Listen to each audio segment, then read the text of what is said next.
اور نئے احکامات دیتے ہیں. ہر نبی کو اللہ نئی شریعت نئے احکامات نہیں دیتے. جو احکامات پہلے نبی کے تھے انہی احکامات کو اللہ رب العزت دوسرے نبی کو دیں گے. لیکن کبھی کبھی کیا ہوتا ہے, تھوڑا سا فرق ہو جاتا ہے کہ بھئی پہلے نبی جو کام کر کے چلے گئے, دوسرے نبی آئے تو اس نبی کو پہلے نبی کے احکامات کے ساتھ کوئی اور احکام بھی زیادہ کیا جاتا ہے.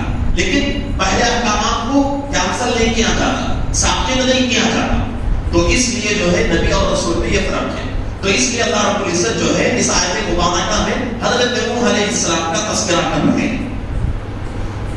ہم آپ کے اوپر وحی نازل کریں گے جیسا کہ آپ سے پہلے حضرت نوح علیہ السلام کے اوپر نازل فرمائی اور ان کے بعد نبیوں کے اوپر ہم نے وحی نازل فرمائی.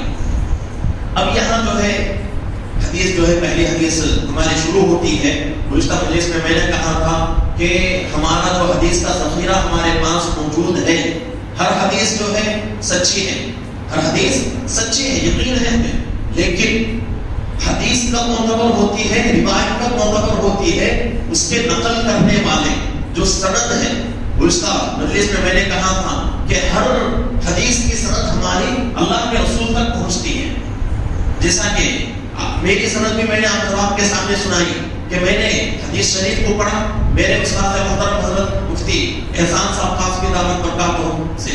انہوں نے ان کے استاد حضرت شیخ عبداللہ قاضوی رحمۃ اللہ علیہ سے, انہوں نے اپنے استاد حضرت شیخ زکریا صاحب رحمۃ اللہ علیہ سے, انہوں نے اپنے استاد حضرت مولانا خلیل احمد سہارنپوری رحمۃ اللہ علیہ سے, انہوں نے اپنے استاد حضرت مملوک علی رحمۃ اللہ علیہ سے, انہوں نے اپنے استاد حضرت مولانا محمد مظہر صاحب رحمۃ اللہ علیہ سے, انہوں نے اپنے استاد حضرت مولانا رشید الدین رحمۃ اللہ علیہ سے, انہوں نے اپنے استاد شاہ عبد العزیز رحمۃ اللہ علیہ سے, انہوں نے اپنے استاد حضرت شاہ ولی اللہ محدث دہلوی رحمۃ اللہ علیہ سے. تو یہ سند ہے حدیث کی.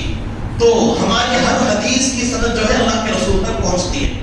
تو اس لیے حدیث کے ذخائر میں سند بہت ہی سند کا اعتبار ہوتا ہے. اور جس سند میں, یہ بھی بات میں نے گزشتہ مجلس میں کہا تھا کہ سند میں حدیث کو روایت کرنے والوں میں کسی کے بارے میں یہ پتہ چل جائے کہ بھئی اس نے زندگی میں جھوٹ بولا ہے یا کوئی چھوٹا گناہ بھی کر لیا ہے, تو اس کی وجہ سے جو ہے وہ حدیث پہلے درجے پر نہیں آتی, دوسرے تیسرے درجے پر وہ حدیث آ جاتی ہے. اور اس کا مطلب حدیث کے اندر کوئی گڑبڑی نہیں, حدیث کے اندر کوئی گڑبڑی نہیں, رائی کے دانے کے برابر بھی حدیث کے اندر کوئی گڑبڑی نہیں ہوتی. بس حدیث کو نقل کرنے والوں کے اندر گڑبڑی ہوتی ہے. اس کی وجہ سے جو ہے حدیث جو ہے پہلے نمبر سے ہٹ کر دوسرے تیسرے چوتھے نمبر پر آ جاتی ہے. تو یہاں جو ہے ہماری حدیث شروع ہو رہی ہے. حدثنا الحميدي قال حدثنا سفيان قال حدثنا يحيى بن سعيد الأنصاري قال أخبرني محمد بن إبراهيم التيمي أنه سمع علقمة بن وقاص الليثي يقول سمعت عمر بن الخطاب رضي الله عنه على المنبر يقول سمعت رسول الله صلى الله عليه وسلم يقول. یہ جو ہے حدیث کی سند ہے, اللہ کے رسول پاک صلی اللہ علیہ وسلم تک حدیث کی سند پہنچ رہی ہے. اس کے بعد جو ہے حدیث کے الفاظ انما الاعمال بالنیات وانما لامرئ ما نوى فمن كانت هجرته الى دنيا يصيبها او الى امرأة ينكحها فهجرته الى ما هاجر اليه. یہ جو ہے حدیث کے الفاظ ہیں. یہاں جو ہے اللہ کے رسول پاک صلی اللہ علیہ وسلم کی حدیث جو ہے آخر میں بیان کی گئی ہے. حضرت امام بخاری رحمۃ اللہ علیہ فرماتے ہیں کہ ہم نے اس حدیث کو سنا حمیدی سے, اور انہوں نے کہا کہ ہم نے سنا سفیان سے, انہوں نے کہا کہ ہم نے سنا یحییٰ ابن سعید الانصاری سے, انہوں نے مجھے خبر دی کہ ہم نے سنا محمد ابن ابراہیم التیمی سے, انہوں نے سنا علقمہ ابن وقاص اللیثی سے, انہوں نے سنا حضرت عمر بن الخطاب رضی اللہ عنہ سے اس حالت میں کہ حضرت عمر رضی اللہ عنہ ممبر رسول کے اوپر کھڑے ہوئے یہ حدیث سنا رہے تھے. کیا حدیث ہے؟ انما الاعمال بالنیات, اعمال کا کام ہونا جو ہے نیتوں کے اوپر. کوئی بھی عمل ہو اللہ کے یہاں, ہر عمل اللہ کے یہاں قابل قبول ہے. ہر عمل کے لیے ایک نیت ہوتی ہے, اس نیت کے اوپر جو ہے وہ عمل اللہ کے یہاں قبول ہوتا ہے. یہ آدمی جو ہے پیسہ خرچ کر رہا ہے, نمازیں پڑھ رہا ہے, زکات دے رہا ہے, حج پہ حج کر رہا ہے, لیکن اس کی نیت کیا ہے؟ لوگوں کو دکھانا ہے، تو پھر جو ہے وہ عبادتیں اللہ کے یہاں قبول نہیں ہوگی۔ اگر کوئی آدمی صرف نمازیں، فرض نمازیں پڑھ لیتا ہے اور آگے پیچھے کی سنتیں نہیں پڑھتا، سنتیں پڑھنا تو ہے ہی لیکن کوئی آدمی نہیں پڑھتا، وہ جو فرض پڑھ رہا ہے وہ اللہ کو دکھانے کے لیے پڑھ رہا ہے، تو وہ عمل چھوٹا سا عمل ہے لیکن پھر بھی اللہ قبول کر لیں گے، اس کے اوپر بہتر سے بہتر بدلہ عطا کریں گے۔ تو اس لیے شریعت کے اندر ہر عمل قبول ہونے کے لیے نیت کا صاف ہونا ضروری ہے۔ جب بھی مدرسہ شروع ہوتا ہے، ہم نے تقریباً ہمارے طالب علم کی 15-16 سال کی زندگی ہماری گزری ہے مدرسے میں، تو جب بھی مدرسہ شروع ہوتا ہے شروع سال میں ہمارے اساتذہ کرام بٹھاتے ہیں، بٹھا کر یہی حدیث پڑھتے ہیں اور اپنے جو ہے طلباء کو سمجھاتے ہیں کہ بھئی کس نیت سے آئے ہو پڑھنے کے لیے، کوئی بھی نیت ہو اپنے نیتوں کو کیا کرو؟ صاف کرو، اپنے نیتوں کو صاف کر لو، اپنے نیت کو صاف کر کے علم حاصل کرو، اللہ رب العزت علم میں برکت دیں گے، اس علم سے تمہارا بھی فائدہ، امت کا بھی فائدہ۔ تو یہ جو ہے بہت ہی ضروری ہے کہ ہمارے ہر عمل میں نیت کو صاف کر لیں۔ اب اس کے بعد آج اللہ کے رسول پاک صلی اللہ علیہ وسلم فرماتے ہیں وَإِنَّمَا لِإِمْرِئٍ مَّا نَوَىٰ فَمَنْ كَانَتْ هِجْرَتُهُ إِلَىٰ دُنْيَا يُصِيبُهَا۔ جو آدمی جس نیت سے کام کرے گا اسی لائن میں وہ آدمی جو ہے کامیاب ہوگا۔ اگر کوئی آدمی ہجرت کر رہا ہے دنیا کی کمائی کے لیے، دنیا حاصل کرنے کے لیے، تو وہ آدمی اس لائن پہ کامیاب۔ اور اگر کوئی آدمی کسی عورت سے شادی کرنے کے لیے ہجرت کر رہا ہے وہ اس لائن پہ کامیاب۔ فَهِجْرَتُهُ إِلَىٰ مَا هَاجَرَ إِلَيْهِ، لیکن اصل جو ہجرت کا لفظ ہے، اصل جو ہجرت کا معنی ہے، وہ معنی ان جو ہے ہجرتوں میں نہیں آتی۔ یہ حدیث اللہ کے رسول پاک صلی اللہ علیہ وسلم نے اس وقت ارشاد فرمائی جب ایک واقعہ پیش آیا کہ 3 لوگ جو ہے مکہ المکرمہ سے مدینہ المنورہ کو ہجرت کر کے آئے۔ اس میں سے ایک ایسے تھے ان کی دل کے اندر خواہش تھی کہ بھئی مکے میں جو ہے رہنا مشکل ہو رہا ہے اور دین جو ہے مدینے کے اندر جڑ پکڑ چکا ہے، وہاں جا کر رہوں گا تو کچھ دین کی خدمت کر دوں گا، کچھ دین کا کام مجھ سے ہو جائے گا۔ تو اس نیت سے وہ صحابی جو ہے مکے سے مدینے کو ہجرت کر کے آئے، اور ایک انہوں نے ہجرت کی اس نیت سے کہ بھئی یہاں سے لوگ ہجرت کر کے جا رہے ہیں، مکہ خالی ہو جائے گا اور میری جو ہے دکان ہے وہ دکان کیسے چلے گی، تو اچھا ہے کہ بھئی مکے میں رہنے سے مدینے کو چلے جائیں، وہاں جا کر اپنی دکان کھول لیں تو وہاں جو ہے خرید و فروخت اچھی ہو جائے گی۔ تو اس نیت سے انہوں نے ہجرت کی۔ اور ایک صحابی جنہوں نے ایک عورت سے نکاح کا پیغام، ایک عورت کو نکاح کا پیغام بھیجا، ان عورت نے ایک شرط لگائی کہ میں اسی وقت آپ سے نکاح کر سکتی ہوں جبکہ آپ مکہ چھوڑ کر مدینے کو ہجرت کر کے آ گئے۔ تو انہوں نے مکے سے مدینے کی ہجرت کی۔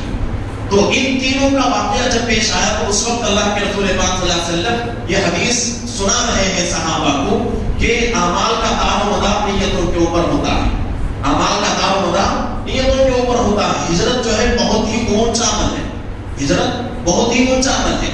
حدیث پاک میں بات آتی ہے کوئی آدمی دین کے لیے اپنا شہر چھوڑ کر کہیں ہجرت کر جاتا ہے تو یہ ہجرت اس کی پوری زندگی کے گناہوں کو معاف کر دیتی ہے۔ تو یہ جو ہے بہت ہی اونچا عمل ہے ہجرت کرنا۔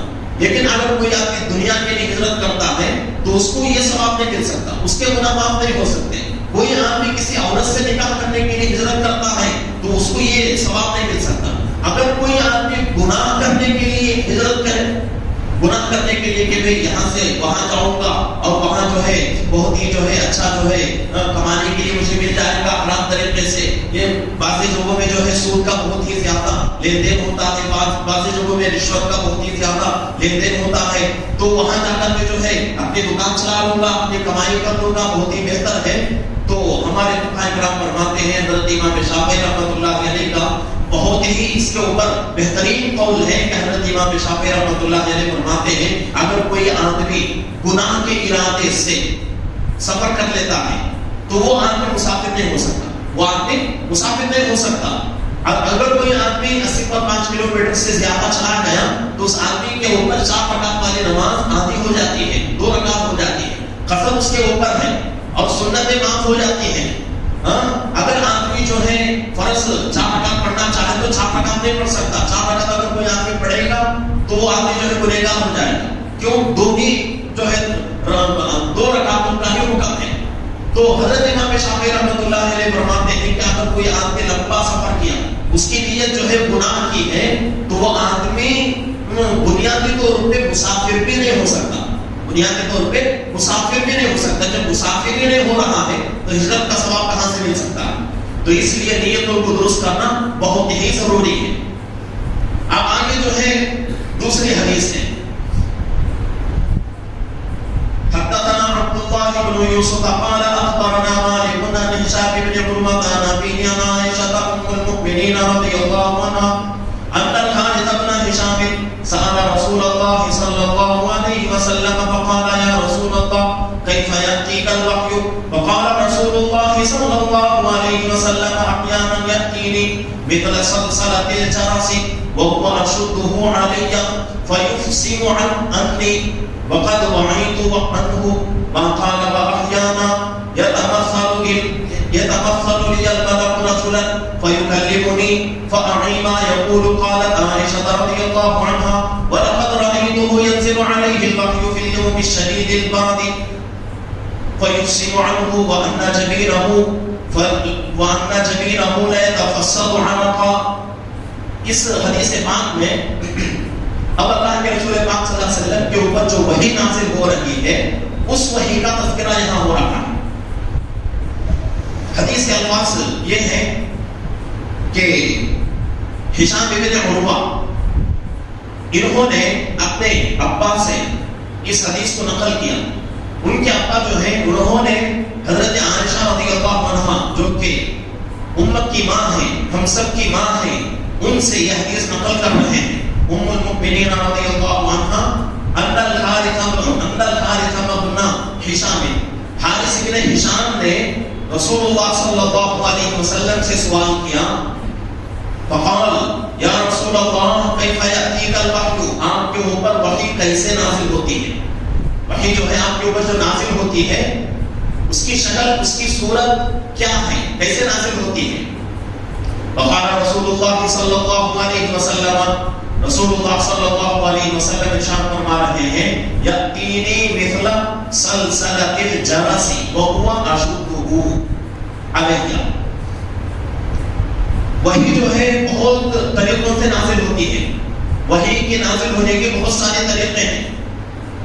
جیسا کہ نبی کے جو ہے دل کے اندر کوئی بات, ارادہ پیدا ہو گیا تو وہ بھی وحی ہو جاتی ہے. اسی طریقے سے نبی نے خواب میں کوئی چیز دیکھ لیا, وہ بھی وحی ہے. نبی کا خواب بھی وحی کے درجے میں آ جاتا ہے. اور اس کی طریقے سے ایک صورت یہ بھی ہے وحی کی کہ ایک فرشتہ جو ہے ایک انسان کی شکل میں آ رہا ہے, آ کے احکامات اللہ کے نبی کو دے رہا ہے, یہ بھی ایک وحی کی شکل.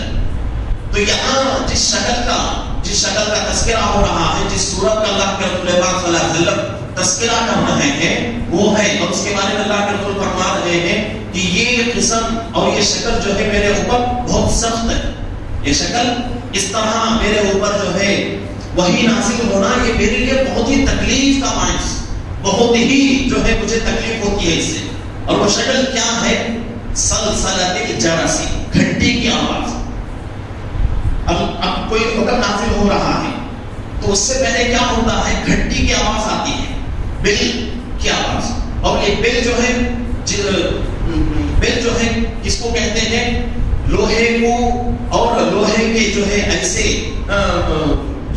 جو ہے کسی ایک لوہے کو کسی ایک دوسرے لوہے کے اوپر مارا جائے تو مارنے پر جو آواز نکلتی ہے, تو ایسی آواز. اور یہ جو ہے گھنٹی کی آواز اس کو کہا جاتا ہے. تو یہ آواز اللہ کے رسول پاک صلی اللہ علیہ وسلم کو اتنی زیادہ سخت ہوتی تھی کہ اس کی کوئی حد نہیں. اللہ کے رسول خود فرما رہے ہیں کہ سلسلۃ الجرس, گھنٹی کی آواز, اور وہ اشدہ علیہ, اور وہ میرے اوپر بہت زیادہ بھاری ہوتی تھی, بہت زیادہ اس سے مجھے تکلیف ہوتی تھی. اشدہ کا جو لفظ ہے اس کا معنی سخت, بھاری, تکلیف. تو یہ جو ہے گھنٹی کی آواز, اس کی وجہ سے اللہ کے نبی پاک صلی اللہ علیہ وسلم کے اوپر کوئی حکم نازل ہوتا تھا تھی. صحابی فرماتے ہیں کہ ایک مرتبہ ایسا ہوا کہ میں اللہ کے نبی پاک صلی اللہ علیہ وسلم کے پاس بیٹھا ہوا تھا اور اتنا میں قریب بیٹھا ہوا تھا کہ اللہ کے رسول کی ران مبارک میرے ران کے اوپر تھی. جیسا کہ دوستوں میں ہوتا ہے کہ دوست کیا ہوتے ہیں اتنا جو ہے گل مل کر رہتے ہیں کہ بھئی ایک کا پیر دوسرے کے اوپر، ایک کا ران دوسرے کے اوپر ہوتا ہے. تو ایسا وہ صحابی فرماتے ہیں کہ اتنا میں اللہ کے رسول کے قریب تھا کہ اللہ کے رسول صلی اللہ علیہ وسلم کا مبارک ران میرے ران کے اوپر تھا. تو ایسی حالت میں وحی نازل ہو گئی. اب وہ وحی کا جو بوجھ تھا وہ صحابی فرماتے ہیں کہ مجھے ایسا محسوس ہوتا تھا کہ میری ران جو ہے ٹوٹ جائے گی، میری ران جو ہے ٹوٹ جائے گی. اتنا بھاری وزن تھا اور اس وزن سے اب میں سمجھ گیا کہ اب جو ہے میری ران جو ہے ٹوٹ جائے گی. اتنا زیادہ وزن ہوتا. اور کیوں وزن نہیں ہوتا جبکہ اللہ نے خود کلام پاک کے بارے میں، قرآن شریف کے بارے میں، خود قرآن شریف میں اللہ نے فرمایا ہے کہ قرآن شریف اتنی وزنی چیز ہے کہ اس کو اللہ نے انسانوں کے اوپر نازل کرنے سے پہلے سمندر کے اوپر نازل کرنے کا ارادہ فرمایا تو سمندر نے اللہ کے سامنے عاجزی کی، ہاتھ جوڑنے لگے کہ اللہ اس اونچے کلام کو ہم اٹھا نہیں سکتے، ہمارے اندر یہ طاقت نہیں ہے. پہاڑوں کے اوپر نازل کرنے کا اللہ نے ارادہ کیا، پہاڑ بھی اللہ کے سامنے عاجزی کرنے لگے کہ اللہ یہ طاقت ہمارے اندر نہیں ہے. تو اتنی بڑی مخلوق اللہ کے کلام کو اٹھا نہیں سکتی. تو اللہ رب العزت جو نازل کر رہے ہیں، اللہ کا کلام جو ہے کتنا وزنی کلام ہے، اتنے بڑے مخلوقات اٹھا نہیں سکتے. تو انسان کے اوپر جب اترے گی، انسان کے اوپر جب نازل ہوگی تو کتنا بھاری لگتا ہوگا. اور یہ جو ہے تصور میں بھی نہیں آ سکتا ہمارے، ہم جو اس کے اوپر خیال بھی نہیں کر سکتے. کیوں؟ یہ نبی کی ذات اور نبی کے اوپر ہو رہا ہے اور یہ ہم جو ہے عام مسلمان ہیں، ہم جو ہے اس چیز کو تصور میں بھی نہیں لا سکتے. بس اتنا ہم کو سمجھنا ہے کہ اللہ کے رسول پاک صلی اللہ علیہ وسلم کو اللہ کے طرف سے کوئی وحی نازل ہوتی تھی، اللہ کے نبی پاک صلی اللہ علیہ وسلم کے اوپر بہت زیادہ جو ہے تکلیف ہوتی تھی. تو یہ جو ہے گھنٹی کی آواز جو ہے بہت ہی زیادہ سخت ہوتی تھی. آگے اللہ کے رسول پاک صلی اللہ علیہ وسلم فرماتے ہیں ایک شکل تو گھنٹی کی آواز اور ایک شکل یہ ہے احیانا یأتینی مثل سلسلة الجرس وهو أشده علي فيسمع عني وقد وعيت عنه ما قال وأحيانا يتمثل لي الملك رجلا. کہ دوسرا جو ہے شکل، دوسری شکل وہی جب نازل ہوتی ہے میرے اوپر، وہ شکل یہ ہے کہ ایک فرشتہ جو ہے انسان کی شکل میں آتا ہے، انسان کی شکل میں آتا ہے، آ کر کیا کرتا ہے، اللہ کے احکامات میرے اوپر مجھے جو ہے سنا دیتا ہے. اوپر جو شکل جو بتائی گئی ہے اس کے کہ اللہ کے رسول فرما رہے ہیں کہ یہ گھنٹے کی آواز جو ہے میرے اوپر بہت ہی زیادہ سخت ہے، بہت ہی تکلیف ہوتی تھی. لیکن اس کے بعد جو آیتیں اترتی تھی، جو احکامات اترتے تھے، وہ میرے ذہن میں محفوظ ہو جاتے تھے، میرے ذہن میں محفوظ ہو جاتے تھے اور اس کو مجھے یاد کرنے کی ضرورت نہیں پڑتی، یاد کرنے کی ضرورت بالکل نہیں پڑتی تھی. سورہ قیامہ میں اللہ رب العزت جو ہے اللہ کے نبی صلی اللہ علیہ وسلم کے اس حیت کو بیان کر رہے ہیں کہ اے نبی، جب ہماری طرف سے آیتیں نازل ہوں تو آپ اس ڈر سے اپنے ہونٹوں کو نہ ہلاؤ کہ یہ چیز تمہارے ذہن سے نکل جائے گی. اپنے ہونٹوں کو اس ڈر سے نہ ہلاؤ کہ وہ چیز جو ہے تمہارے دل سے، تمہارے دماغ سے جو ہے نکل جائے گی. ایسا نہیں ہو سکتا آپ جو ہے چپ چاپ بیٹھے رہو، ہم جو ہے ان چیزوں کو تمہارے ذہن اور دل میں بٹھا دیں گے. پہلے کیا ہوتا تھا، جب اللہ کے احکام نازل ہوتے تھے کہ اللہ کے نبی پاک صلی اللہ علیہ وسلم اس کو فوراً اپنے زبان پر چڑھا لیتے تھے، پڑھنا شروع کر دیتے تھے. تو اس وقت اللہ نے حکم دیا کہ ایسا مت کرو، جو احکام ہم جو آپ کے اوپر نازل کر رہے ہیں، جو ذمہ داری ہماری ہے نازل کرنے کی، اور اسی طریقے سے تمہارے دل اور دماغ میں محفوظ کرنے کی ذمہ داری بھی ہماری ہے. آپ جو ہے اس کے بارے میں پریشان نہ ہو جائیے.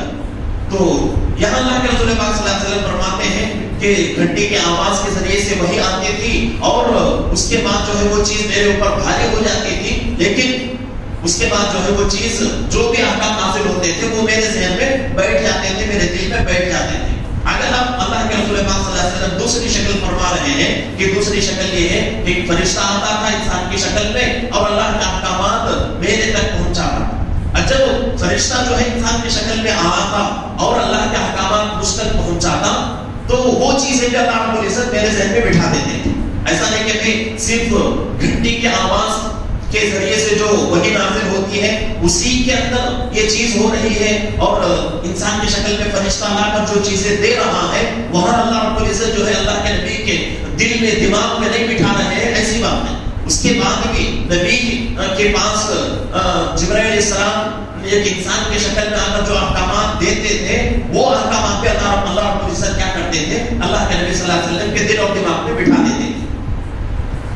جیسا کہ مشکات شریف کی روایت ہے, بہت لمبی حدیث ہے اور اس حدیث کو درجہ دیا گیا ہے محدثین کی طرف سے ام الاحادیث, پوری حدیثوں کی ماں ہے, پوری حدیثوں کی جتنے بھی حدیثیں ہیں مشکات کے اندر وہ حدیث موجود ہے اور پورے محدثین کی طرف سے اس حدیث کو جو ہے وہ مقام دیا گیا ہے کہ وہ حدیث جو ہے پورے حدیث کے جتنے بھی کتابیں ہیں, حدیث کا جتنا بھی ذخیرہ ہے پورے ذخیرے کی وہ جو ہے حدیث ماں ہے, ماں کا درجہ رکھتی ہے.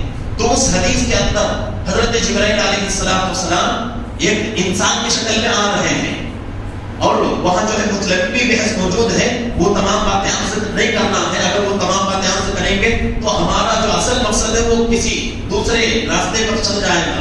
تو بتانا یہ مقصود ہے کہ اللہ کے نبی صلی اللہ علیہ وسلم کے پاس وحی کیسے آتی تھی. ایک طریقہ گھنٹی جو ہے گھنٹی کی آواز کے ذریعے سے, اور ایک طریقہ ایک فرشتہ جو ہے ایک انسان کی شکل میں لا کر اللہ کے نبی کو اللہ کا احکامات پہنچا کے چلا جاتا. تو یہ جو ہے شکلیں تھی وحی کے نازل ہونے کی. آگے حدیث کا کچھ اور حصہ باقی ہے. فرما رہے ہیں کہ قالت عائشہ رضی اللہ عنہا, حضرت عائشہ رضی اللہ عنہا فرماتے ہیں وَلَقَدْ رَأَيْتُهُ يَنزِلُ عَلَيْهِ الْوَحْيُ فِي الْيَوْمِ الشَّدِيدِ الْبَرَدِ فَيُفْصِلُ عَنْهُ.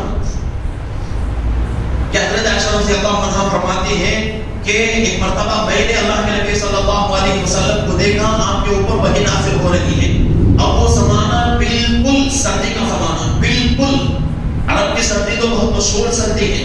آج کل تو اس سردی میں جو ہے بہت کمی آ گئی ہوگی, لیکن اس زمانے میں نہ ہی کوئی مشینری تھی, نہ ہی کوئی جو ہے اونچی اونچی عمارتیں تھے, ہر طرف جنگل ہی جنگل تھا. اور عرب کی جو ہے سردی کے بارے میں کتابوں میں لکھا ہوا ہے کہ عرب کی جو سردی ہے اتنی خطرناک سردی ہے, اس سردی میں اگر آدمی معمولی جو ہم پہنتے ہیں عام لباس, وہ لباس اگر پہن کے باہر نکل جائے سردی میں تو سردی سے اس کی موت ہو جائے. اتنی زیادہ سخت جو ہے سردی وہاں ہوتی ہے. لیکن اس زمانے کی سردی تو اور بھی زیادہ خطرناک. لیکن ہم سب کی ماں زوج رسول صلی اللہ علیہ وسلم حضرت عائشہ رضی اللہ عنہا فرماتی ہیں کہ وَلَقَدْ رَأَيْتُهُ, میں نے دیکھا يَنزِلُ عَلَيْهِ الْوَحْيُ, وحی نازل ہو رہی تھی فِي الْيَوْمِ الشَّدِيدِ الْبَرَدِ, اللہ ہے کہ وہ دن جو ہے بہت ہی سردی کا دن تھا, جاڑے کا دن تھا, یعنی برف جو ہے گر رہی تھی, سردی بہت زیادہ تھی. لیکن فَيُصَّمُ عَنْهُ وَأَنَّ جَبِينَهُ, جب وحی نازل ہو کر وہ معاملہ ختم ہو گیا, وحی نازل ہونا بند ہو گئی, وَأَنَّ جَبِينَهُ لَا يَتَفَصَّدُ عَرَقًا, میں نے اللہ کے نبی صلی اللہ علیہ وسلم کے پیشانی کو دیکھا کہ اللہ کے نبی پاک صلی اللہ علیہ وسلم کی پیشانی جو ہے پسینہ چھوڑ رہی تھی. اللہ کے نبی صلی اللہ علیہ وسلم کی پیشانی جو ہے پسینہ چھوڑ رہی تھی. اتنی زیادہ سخت سردی میں جب قرآن نازل ہوتا تو اللہ کی طرف سے احکامات آتے تھے تو پوری سردی ختم ہو جاتی تھی اور ختم ہو کر اتنی زیادہ گرمی آ جاتی تھی کہ سخت سردی میں بھی اللہ کے نبی کو پسینہ نکلتا. تو قرآن پاک جو ہے کتنا اونچا کلام ہے. تو یہ جو ہے اس باب کے اندر اللہ کے حضرت امام بخاری رحمۃ اللہ علیہ جو ہے حدیث لا رہے ہیں. یہ چیپٹر جو ہے وحی کے تعلق سے ہیں. اب جب وحی کا چیپٹر ختم ہو جائے گا تو اس کے بعد جو ہے ایمان کے بارے میں باتیں آئیں گی. ہر ساتھی جو ہے اپنے مجلس میں آنے کے لیے بہت ہی احترام کے ساتھ, بہت ہی ادب کے ساتھ اور باوضو بیٹھنے کی کوشش کریں. جتنا ہو سکے وضو کے ساتھ جو ہے مجلس میں بیٹھنے کی کوشش کریں. انشاءاللہ وضو کی برکتیں بھی ہمیں ملیں گی, حدیث کی برکتیں بھی ہمیں ملیں گی. اگر وضو ٹوٹ گیا کسی کا تو فوراً جاؤ, جا کے وضو کر کے پھر مجلس میں جو ہے وضو کے ساتھ بیٹھنے کی کوشش. یہ حدیث کی برکتیں اللہ رب العزت ہمیں زندگی میں عطا کریں.